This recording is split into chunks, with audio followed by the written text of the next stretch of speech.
с вами поучаствую в праздновании святок. Вы знаете, что такое святки? Святки – это время от Рождества и до Крещения, когда народ празднует рождение Христа. Устраиваются разнообразные народные гуляния, люди играют, поют и веселятся.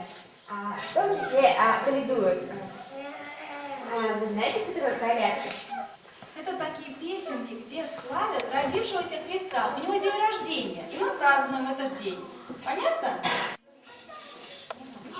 Пришла коляда, да коляда, накануне Рождества, да коляда, мы ходили, стали, да коляда, по всем дворам, да коляда, по проулочкам, да коляда, мы нашли коляду, да коляда, на людям дворе, да коляда, что Ленин двор, да коляда, на себе столбах, да коляда, на 8 верстах, да коляда, а кто хлеба дал, да коляда, на город ходит добра, да коляда, лужиниста, да коляда, у колодеста, да коляда, саживка пирог, да коляда, соложивки блинов, да коляда, а кто хлеба не дал, да